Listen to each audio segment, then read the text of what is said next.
Dr. Murray with Uncivilized Vitality, and we're going to do one of our cloth tool videos, the uses, some tool craft, with our main cloth tool, which is the Moreygami. Cotton, silk, and even wool. Okay, so what I'm going to do is show you a couple uses with this cotton shemagh. This one's the Moreygami. But one of your most versatile shapes is going to be a triangular shape. Okay, a lot of things start with that. So you just fold that square right in half from a point to the opposite point, and you get this triangle, kind of a cravat shape. And the simplest thing that you can do with your standard size Moreygami is then to fold this into pleats, starting from the base of your triangle up toward the point, till you get this sort of wide folded configuration. And you can use this for a sash, right? Maybe you forgot your belt, or you're holding your coat shut with it, and then just a simple square knot overhand, you've made a little sash or belt to hang a water bottle from, or just tie it around your waist when you're out in the woods as a way to carry it in case you need it. You can use this as a thick, as a scarf if you're using maybe a woolen Moreygami, and tuck that in. Now you've got a nice scarf to kind of protect your neck from the sun, or to keep warm. These cotton ones are great in the summertime. You get this thick fold of cotton and dip it in water or soak it and then wrap it around your neck. Protects your neck from the sun, keeps you pretty cool. Okay. You can fold that triangular shape down a little bit from the base. Just make a couple pleats, and then you recognize this from sort of the way the Boy Scouts would traditionally wear their neckerchief around.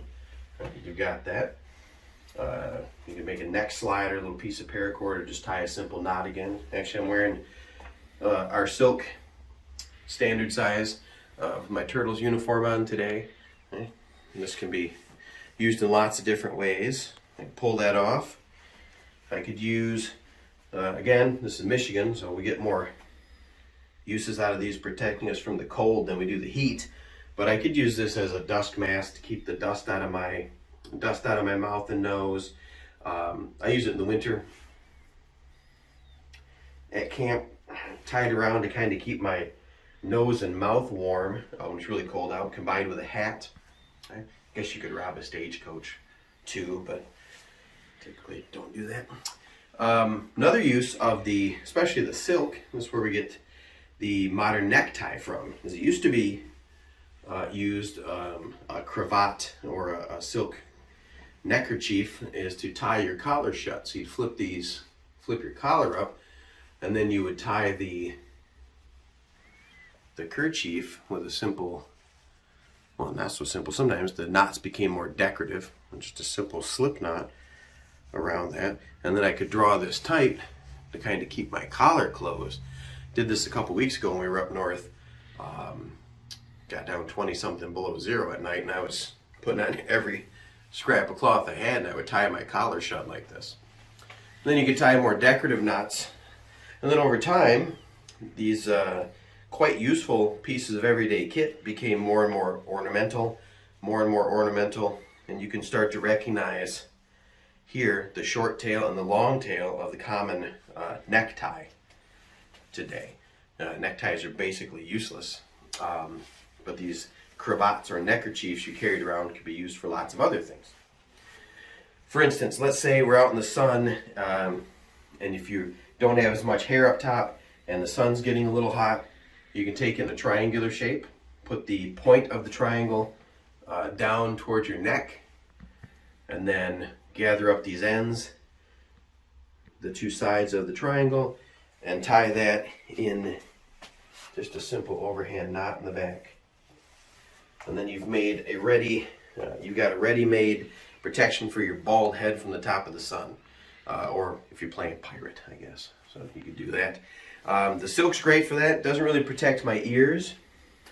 Another very common usage for that triangular shape, but a larger cotton in hot weather. You see this a lot in cultures that have to deal with the sun beating down directly. You take the base again. Same setup with the point down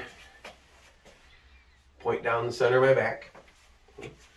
And I would take the front, make a little fold along that long edge, and then I'll take the two ends and I just keep turning them in, folding them over, or just twisting them. Just doing this very simple. And then we'll take that end and I'll go back around my head, come around the front and take that loose end and tuck it into that initial fold I made. Right, twist that other side up, go around my head the other way and tuck the loose end in behind those folds. And now, if I were out in the desert, I've got the back of my neck covered with that point, a little bit that drops down, and this little rim of cloth that protects the top of my ears from the sun. I've done this in the summer before, and then I just pour water up here and it kind of pools on that cotton in the top. Keeps the top of my head nice and cool. So that's a good use, a simple head wrap. See, that's very common in Middle Eastern cultures, or they're out in the sun a lot and they'll wear that traditional head wrap. Silk is very strong. I could wrap this up very quickly and fashion a tourniquet, a simple square knot, and then maybe some sort of stick on top to keep twisting until this bandana was twisted all the way down, tourniquet style. And we could show that maybe in the first aid video. Then another use that's kind of off the wall is, let's say I've got a couple glass bottles I want to carry. I'm taking some delicious Virgil's root beer out in the woods for Logan and I to enjoy. And I got a couple glasses and I want to stick glass bottles, I don't want to stick them in my pocket. I can take my silk bandana and open that up in a square pattern, almost in a diamond shape, so that I'm at one point of that diamond.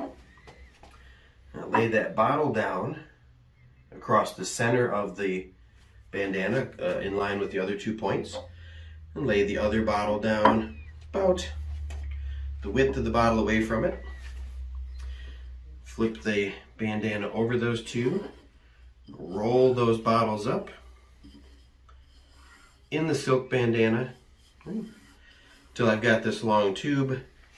Stand the bottles up, make a quick overhand knot, left over right and through, tighten that down, and then at the top of these tails that are left, I go right over left and then left over right. That'd be from my perspective, until I've made what in America we'd call the square knot, or in the Japanese furoshiki art would be called a mamasubi knot, I believe.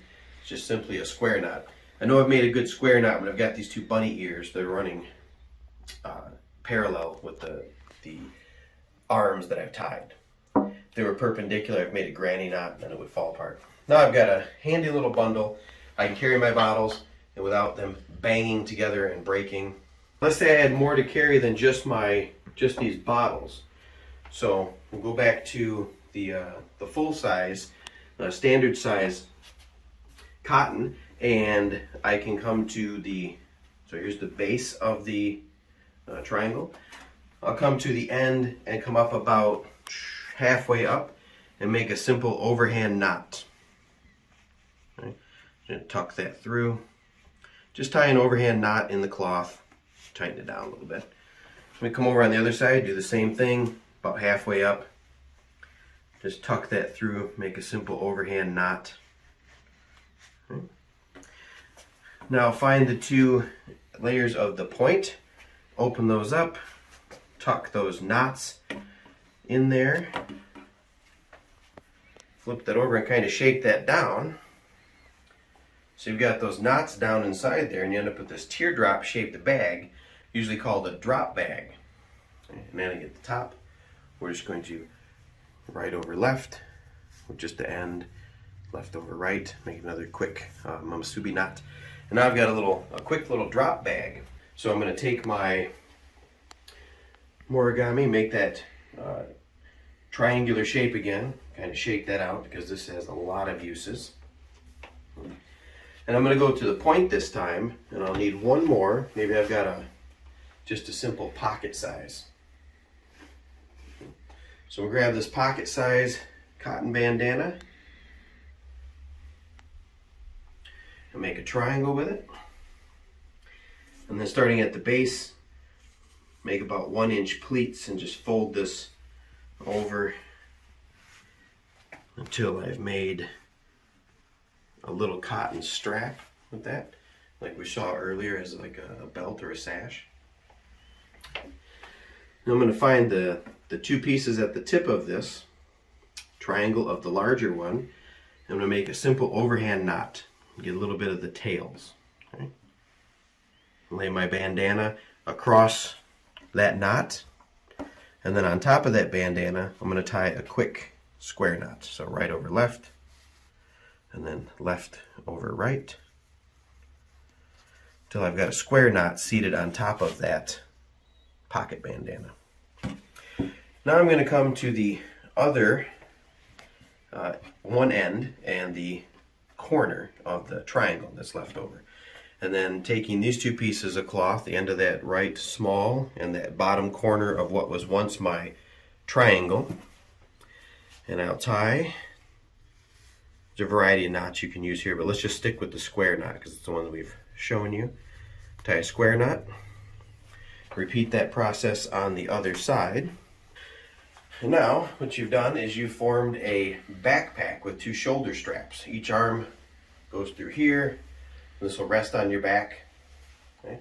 And into that backpack, by opening up on the side the two layers between, you can once again stuff all of your gear into this makeshift backpack. Right. Let's see if I can get this on. This might be a little too small for me. Then I slide my arms down between those hoops, and now I've got I fashioned a makeshift backpack or sling bag, sack bag I can carry my gear around in. And then depending on how wide you are across the shoulders, you might want to use a little bit of a longer cloth for this part. All right, we're going to do the same thing we did before with the large kerchief, the standard size Moreygami. We're going to make that drop bag by tying those two overhand knots in the opposite corners at the base of that triangle.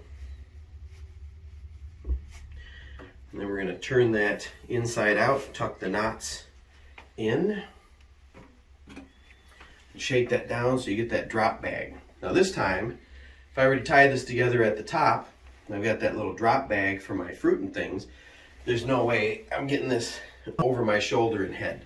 I could carry it maybe like a little shoulder bag, but for somebody my size to use this a little better, I need to extend this drop bag by using the ends of that other bandana. And I'll do the same thing. I'll make a little square knot. I went left over right, so now I have to go right over left. And I made a square knot. Then I go to the other side of the bag, fasten those together. Now I've extended the shoulder strap or the sling of that drop bag. Now it hangs down, for me, a little more appropriate, and into that I can drop my groceries, everything I need for the day. I can drop down into this small, maybe one bottle up front, one bottle in the back. Or I could use some other cloth to wrap that. Now I've made a little haversack on the side, so I can go out and collect when I'm foraging. I'm looking for maybe some materials to make bird nests or fire starters, or I'm just out and about and I need another book bag or a grocery bag. Right? So it's just a few uses of our standard size Moreygami.